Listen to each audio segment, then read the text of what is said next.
Beragam kritik dan pendapat juga disampaikan masyarakat yang meminta kebijakan Tapera bisa dipertimbangkan lagi. Berasa investasi bodong ya. Itu kan cuma soal warga, udah nggak percaya sama pemerintah. Padahal bagus loh, misalnya sebulan 125.000, artinya kan 30 tahun udah kekumpul 45 juta. Lumayan banget buat bikin rumah yang ada batu nisannya. Gak usah was-was bakal disalahgunain. Kemungkinan besar iya, makanya ilangin was-was itu. Halo Pak Presiden dan para pejabat yang bikin PP nomor 21 tahun 2024 tentang Tapera. Tolong dong dipikirkan lagi, dibatalin lah itu PP-nya. Saya 7,5 tahun pernah merasakan penghasilan se-UMR atau sedikit di atas UMR. Itu beda 100 atau 200 ribu atau 50 ribu per bulan, kerasa. Ini tiba-tiba ditambah lagi, ada tabungan, tapi wajib, tapi nabung, tapi wajib. Tolonglah Pak ya, niat mulia ini kalau cara-caranya lebih banyak merugikan orang, kayaknya harus dipikirkan lagi deh. Ya Pak ya, please. Pemirsa, jejak Tapera ternyata tidak hanya baru kali ini. RUU Tapera ternyata inisiatif DPR dan masuk dalam prolegnas hingga disahkan pada 2016, di mana seluruh fraksi menyetujui RUU ini termasuk PKS dan PDIP.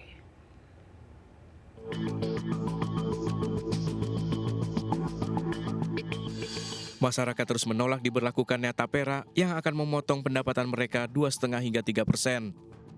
Selain dinilai memberatkan, masyarakat mengkritisi tidak serta-mertanya mereka merasakan manfaatnya.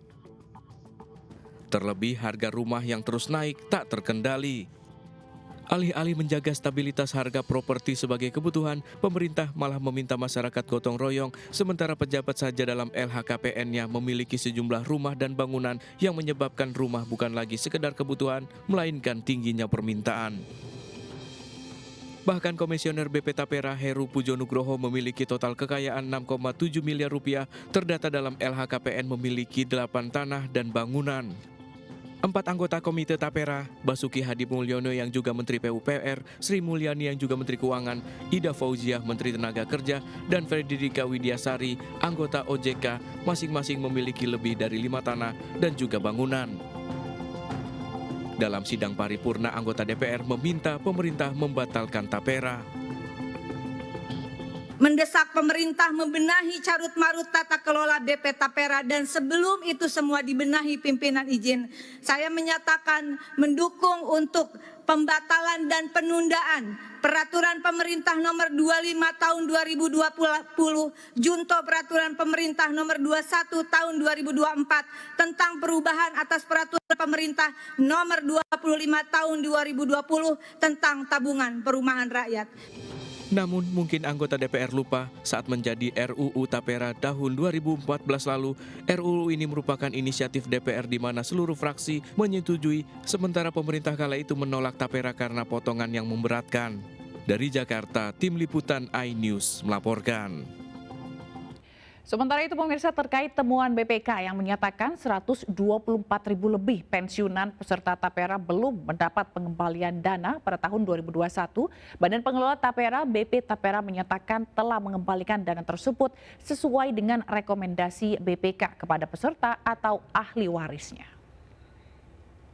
Kemarin ya, seluruh hasil temuan BPK dimaksud telah ditindaklanjuti ya oleh BP Tapera, dalam artian semua hak kepesertaan yang menjadi substansi temuan sudah kita kembalikan ke peserta penerima hak setelah kepesertaannya berakhir, yang ASN yang pensiun ya, dan sudah kami laporkan ke BPK tindak lanjutnya, kemudian telah dinyatakan selesai oleh BPK.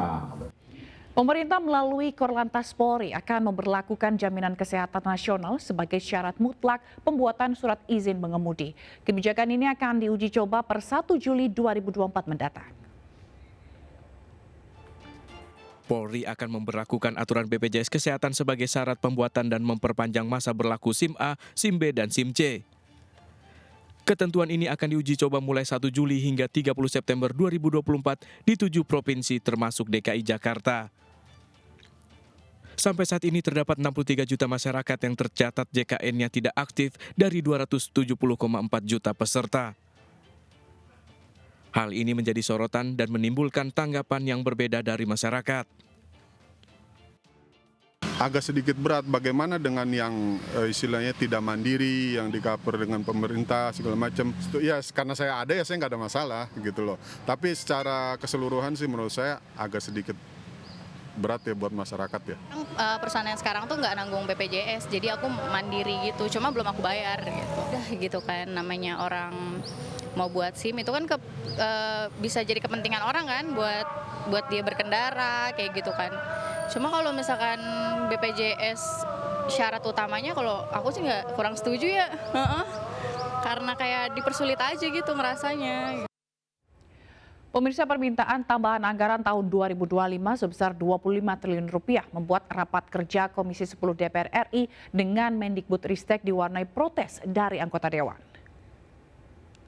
Yang kami hormati. Rapat kerja tiba-tiba panas setelah Kemendikbudristek mengajukan tambahan anggaran tahun 2025 sebesar 25 triliun rupiah.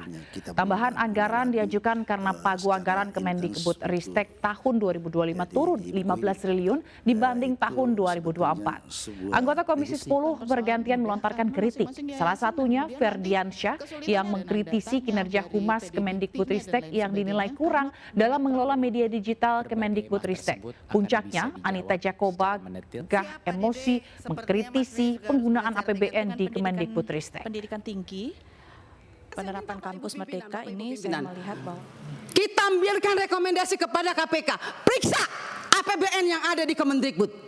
Karena ini banyak persoalan, PIP, KIP, dana BOS, banyak hancur ini. Tolong Ibu, saya minta Pak Pimpinan, kita berikan rekomendasi kepada KPK, periksa. Dari 2021, 2022, 2023. Nggak usah tambah anggaran kalau memang banyak korupsi uang negara habis. Bukan untuk rakyat. Seorang siswa SMA Negeri 61 Jakarta dilaporkan hilang sejak 2 hari lalu. Korban terekam CCTV saat naik angkot Jaklingko dari rumahnya menuju sekolah.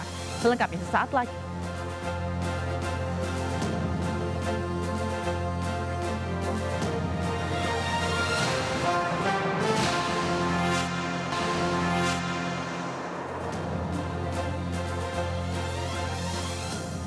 Pemirsa, Timnas Indonesia siap menghadapi Irak sore ini di GBK Senayan, Jakarta dalam laga lanjutan kualifikasi Piala Dunia 2026.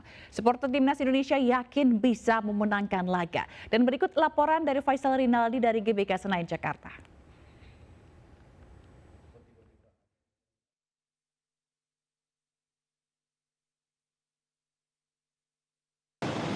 Ya pemirsa, pertandingan Indonesia melawan timnas Irak pada sore nanti memang ditunggu-tunggu oleh penggemar sepak bola tanah air. Dikarenakan pertandingan ini bisa menjadi penentu apakah Indonesia akan lolos ke babak kualifikasi selanjutnya. Di mana memang saat ini kami memantau di Stadion Utama Gelora Bung Karno Senayan, Jakarta sudah ada beberapa masyarakat yang datang ke GBK untuk menyaksikan laga timnas hari ini. Nah, untuk mengetahui antusiasme dari supporter Indonesia yang akan menonton pertandingan sore ini, kita langsung tanya aja ke salah satu supporter.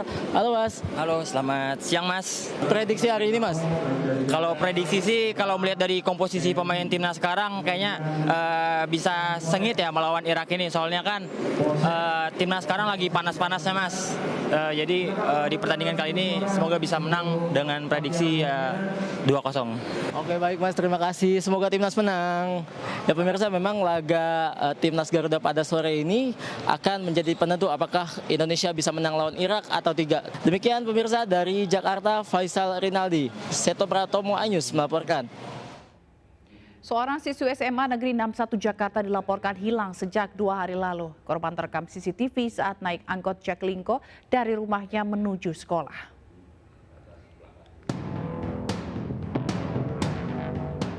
Dua hari sudah Sadiah, remaja 15 tahun ini tidak diketahui keberadaannya. Keluarga telah melapor ke polisi. Terakhir siswa SMA Negeri 61 Jakarta ini pamit pada ibunya untuk pergi ke sekolah. CCTV merekam saat korban naik angkot Jaklingko dari depan rumahnya di Komplek Pemda DKI Pondok Kelapa, Jakarta Timur hari Selasa kemarin.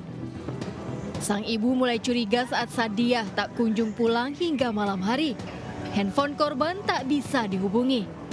Saya tanya, ini diskusi di rumah temen bareng Naila nggak gitu? Naila di sana nggak? Oh nggak ada tante. Naila memang nggak kelihatan dari pagi.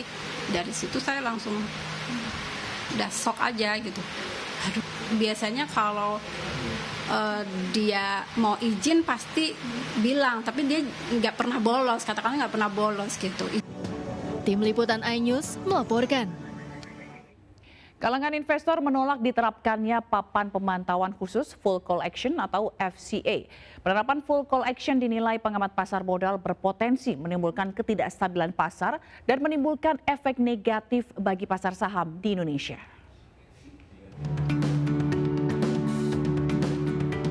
Bursa Efek Indonesia resmi meluncurkan papan pemantauan khusus tahap 2 dengan penerapan metode Full Call Action atau FCA. Memiliki tujuan untuk melindungi investor, penerapan FCA malah mendapat penolakan kalangan investor. Bentuk protes disampaikan melalui bunga papan yang dikirim ke BEI di kawasan SCBD Jakarta Selatan. Namun pemasangan bunga papan ini dilarang pihak BEI. Penerapan FCA sepanjang waktu perdagangan dinilai pengamat pasar modal akan menimbulkan resiko harga saham tidak transparan dan meningkatkan resiko bagi investor.